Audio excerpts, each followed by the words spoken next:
আমাদের রবিল ভাই সৈয়দপুরে অটো পার্টসের দোকান প্লাস বাইক গ্যারেজ। খুবই ভালো একজন মানুষ।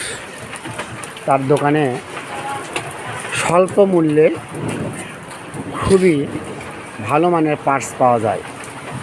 সে একজন সৎ এবং ইমানদার মানুষ বলা যায়।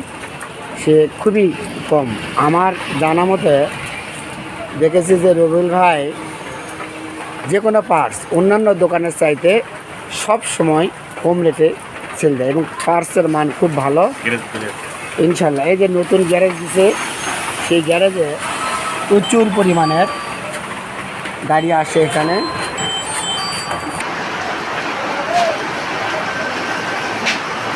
জি স্যার, জি স্যার।